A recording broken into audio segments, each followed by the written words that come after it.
Hello guys.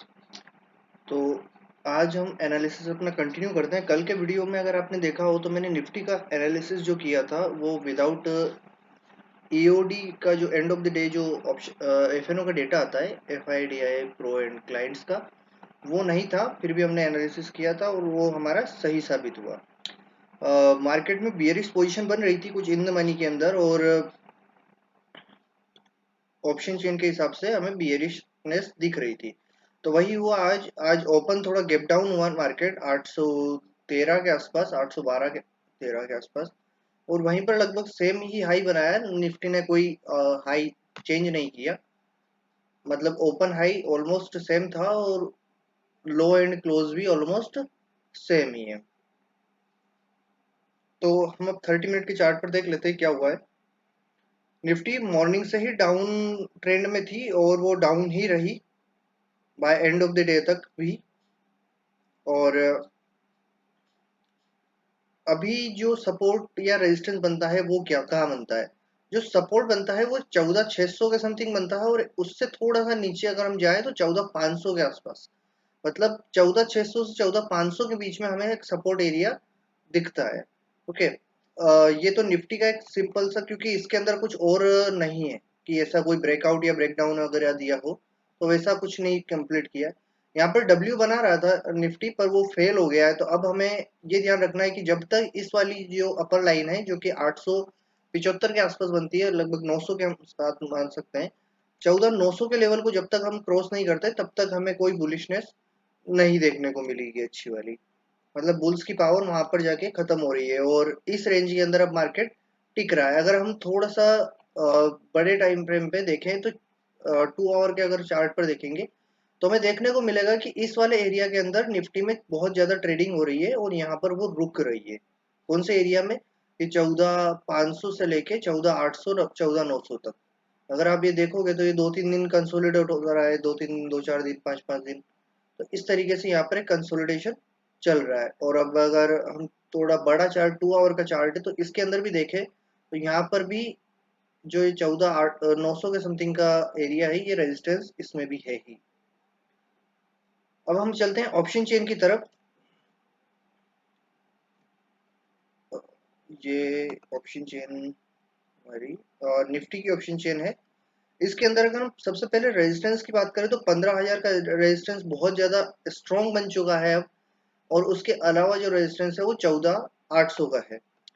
और 14,700 पर भी एक रेजिस्टेंस बनाने की कोशिश हुई है, पर कॉल के अंदर इन द मनी से ओपन इंटरेस्ट डिक्रीज हुआ है। मतलब कि जो सेलर थे कॉल इन द मनी के, वो उन्होंने अपनी पोजीशन एग्जिट करी है, कम करी है। मतलब कुछ जो बाय किए हुए थे उन्होंने सेल किया होगा, या फिर जिन्होंने सेल किया उन्होंने कवर किया है। वो हम इस वाले डेटा से हमें पता चलेगा। और अगर हम पुट साइड में बात करें तो यहाँ भी इन द मनी के पुट से एग्जिट हुआ है। मतलब कि ये बियरिश पोजीशन है। अगर मार्केट नीचे जा रहा है तो यहाँ पर सेलर ही एग्जिट किए होंगे, बायर नहीं करते। अगर बड़े लोग जब बायर होते हैं और अगर पोजीशन, अगर उनको पता है कि मार्केट डाउन जा रहा है तो वो कभी भी एग्जिट नहीं करते। पर जो सेलर थे उन्होंने एग्जिट यहाँ पर किया होगा। पुट में जो सेलिंग से जो एग्जिट हुआ है 14,500 तक हुआ है, तो शायद 14,500 के आसपास हमें एक्सपायरी देखने को, 14,500 से 14,600 के बीच में हमें एक्सपायरी देखने को मिले। तो अब हम थोड़ा सा और ऑप्शन चेन में एनालिसिस करते हैं, तो आगे बढ़ते हैं, क्योंकि अब मंथली ऑप्शन चेन में भी एक्टिविटी शुरू हो चुकी होगी कि वो क्या कहती है, उसको भी हमें ध्यान रखना जरूरी है।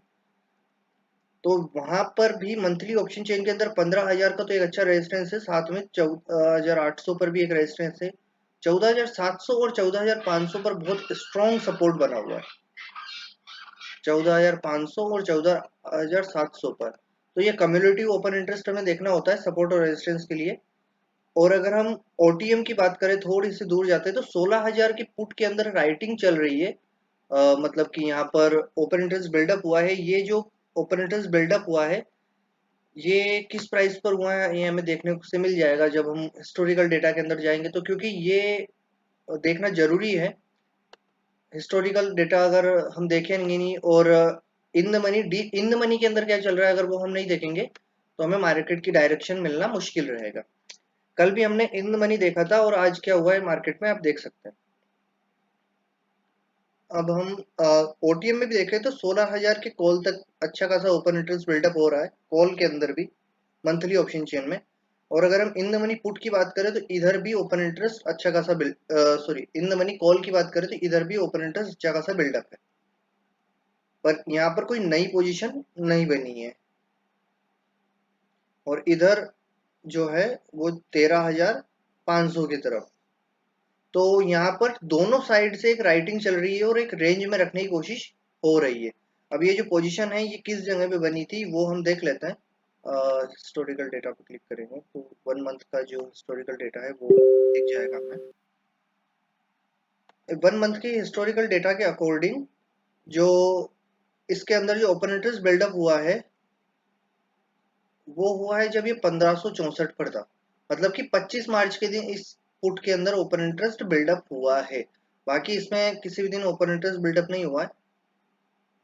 इसमें पहले से भी था पर धीरे धीरे चलो स्लो स्लो स्लो स्लो, किस दिन 22,000, 12,000, 11,000, 12,000, 27,000, 27,000, 13,000, इस तरीके से ओपन इंटरेस्ट बिल्डअप हो रहा था। किसी दिन कम भी हुआ है, पर जो 2,36,000 का सबसे ज्यादा ओपन इंटरेस्ट बिल्डअप हुआ है वो हुआ है 25 मार्च के दिन। तो हमें 25 मार्च के दिन का जो डे- अ, जो हाई लो और क्लोजिंग प्राइस है इसको हमें मार्क करके रखना होगा इस वाले पुट के लिए।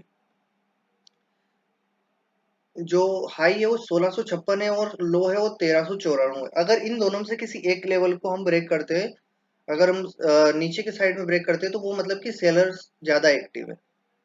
हमने नीचे उसके बाद में नीचे ही एक्टिव सेलर ये ब्रेक किया है तो सेलर है, ना कि पुट बायर है। तो वो पुट सेलर उस दिन बने थे यहाँ पर, एक एक्टिव हुए थे मतलब। अब हम थोड़ा सा और आगे चलते हैं और वीकली ऑप्शन चेन ही वापस खोल लेते हैं क्योंकि हमें अभी इंट्राडे के लिए ही डेटा चाहिए। फ्राइडे को फिर से मार्केट में क्लोजिंग है तो मार्केट बंद है तो उस दिन भी मैं डेटा, मतलब कि मार्केट में प्रीमियम खाने का दौर और इस तरह की चीजें चलेगी। तो जो एंड ऑफ द डे का डेटा है वो एफआईआई के जो फ्यूचर के लॉन्ग थे उन्होंने कम किए हैं, कॉल लॉन्ग भी कम किए हैं कंपेयर टू 26 मार्च, क्योंकि 30 मार्च का डेटा अभी तक भी नहीं मिला है मुझे, वो अभी तक भी अपलोड नहीं हुआ है एनएससी की वेबसाइट पर। और इंडेक्स के पुट जो है वो 1,19,000 पुट थे उनके नेट ओपन पोजीशन, उसमें अब 1,54,000 हो गए। स्टॉक फ्यूचर के अंदर उनकी पोजीशन बुलिश थी, थोड़ी कम हुई है। हम अगर थोड़ा सा और नीचे जाए और स्टॉक कॉल में भी उन्होंने शॉर्टिंग करी है और स्टॉक पुट के अंदर भी हल्की सी शॉर्टिंग करी है, तो मतलब स्टॉक कॉल एंड पुट का तो कोई डेटा मायने नहीं रखता। पर इंडेक्स के अंदर एफआईआई थोड़े बियरिश हो रहा है, प्रो भी प्रो मार्केट में थोड़े बुलिश हो रहे हैं ऐसा लगता है। वो फ्यूचर के हिसाब से तो बुलिश हो रहे हैं पर उन्होंने कॉल की जो शॉर्टिंग बहुत ज्यादा करी हुई, 1 लाख क्वांटिटी की समथिंग उनकी, 1 लाख लोट शॉर्ट है कॉल के इंडेक्स के अंदर। और पुट में भी शॉर्टिंग है, पुट उनके पास पहले बाय थे 26 मार्च तक पर अब पुट शॉर्ट है। तो देखकर यही लग रहा है कि डेटा के अकॉर्डिंग निफ्टी की जो एक्सपायरी है कल की वो 14,500 से लेके 600 के बीच में कहीं पर होगी। और लाइव मार्केट में अपडेट के लिए मैं अपने टेलीग्राम चैनल पर अपडेट कर दूंगा कि किस तरीके से मुझे एक्सपायरी का लगता है। तो अब नेक्स्ट वीडियो में बैंक निफ्टी के लिए डालता हूँ। तब तक आप इस वीडियो को लाइक शेयर और जरूर कर दें। Thank you so much guys.